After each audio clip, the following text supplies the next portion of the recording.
ಇದೇ ನಮ್ಮ ಮೂಲ ಮಗ. ನಮ್ಮ ಹಿರಿಯರೆಲ್ಲ ಇದ್ದದ್ದು ಇಲ್ಲೇ. ಅದೊಂದು ದೊಡ್ಡ ದಂತಕತೆ. ಎಂತ ದಂತಕತೆ? ಕಾರ್ಣಿಕದ ಕಲ್ಲ ಅಂತ.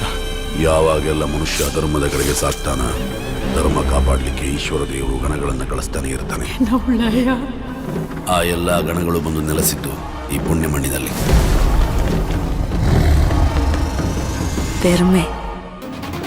ಬಂದದ್ದು ಸ್ವಲ್ಪ ತಡ ಆಯ್ತಾ ಅಂತ ಅಲ್ಲ. ಕಾಂತಾರದ ಒಳಗೆ ಯಾವತ್ತೂ ಹೋಗ್ಬೇಡಿ ಮಕ್ಕಳೇ. ಏಯ್, ಯಾಕ ನಗುದು? ಅಲ್ಲಿ ಬ್ರಹ್ಮ ರಾಕ್ಷಸ ಇದ್ದಾನೆ.